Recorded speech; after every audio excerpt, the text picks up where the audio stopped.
words of my mouth and the meditation of my heart be acceptable in thy sight, my strength, and O Lord, my Redeemer. Good evening. Good evening. You can do better than that. The pizza was bomb. Good evening. All right. I have 4 slices. I'm a former representative of Wengay, Newton, born and raised in South St. Pete, actually Midtown area of South St. Pete, the most impoverished area in all of Pinellas County. Single divorced mom raising 8 kids off government subsidies. Food stamps, welfare, government cheese, free lunch, reduced lunch, summer jobs, after school jobs, you're looking at it. But everything I'm not made me everything that I am because I took full advantage of every opportunity to realize my full potential.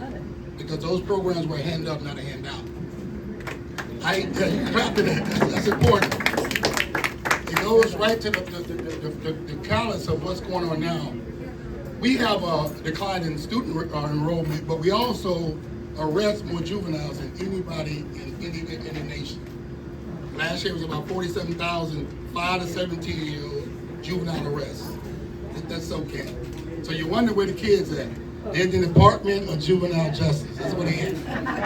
And no, you would laugh, but the money goes with the child. The money goes with the child. So when they get in a fight or they get arrested, whatever from school, they get put in what they call juvenile commitment programs. They make it sound sexy, but it's kitty jail.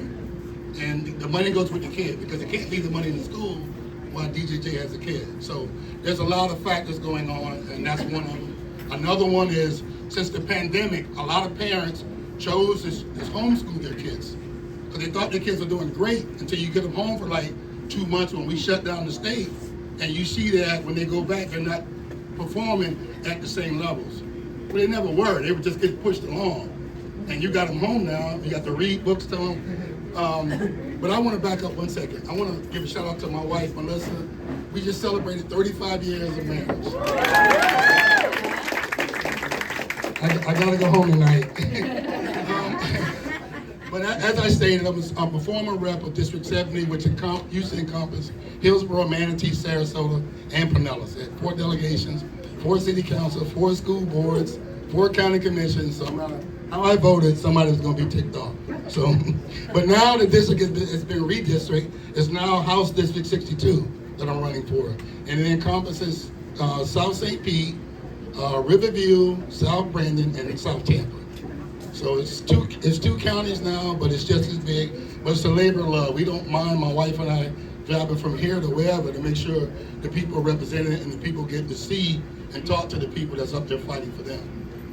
I served 8 years on the St. Pete City Council. I served 4 years in the Florida House of Representatives, and I served 2.5 years on the Florida Commission on Ethics. And now I'm back to do another bite of the apple.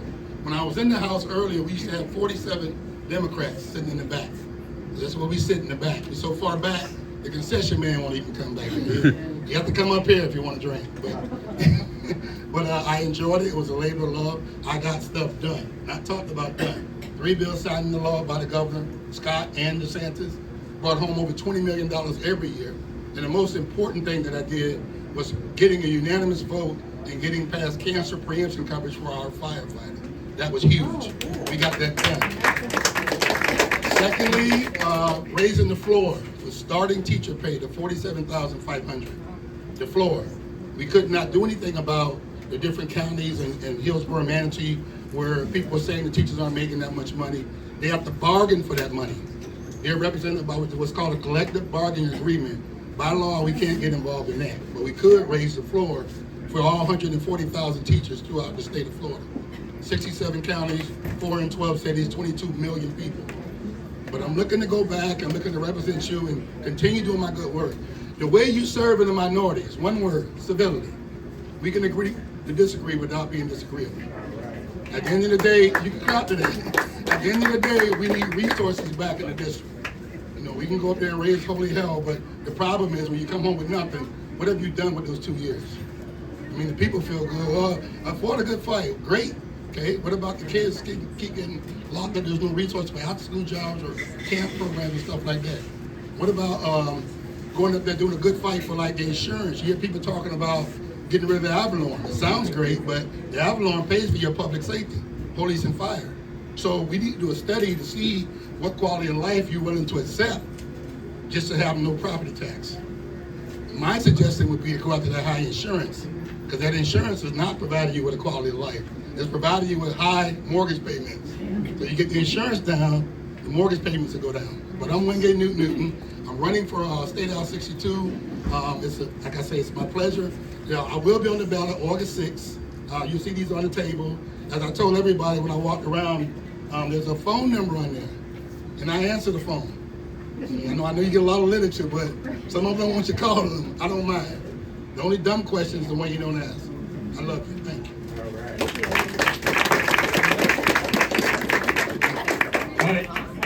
One more time, Bill. What's the district? It's State House 62. It encompasses South St. Pete, Riverview, South Brandon, and South Canton.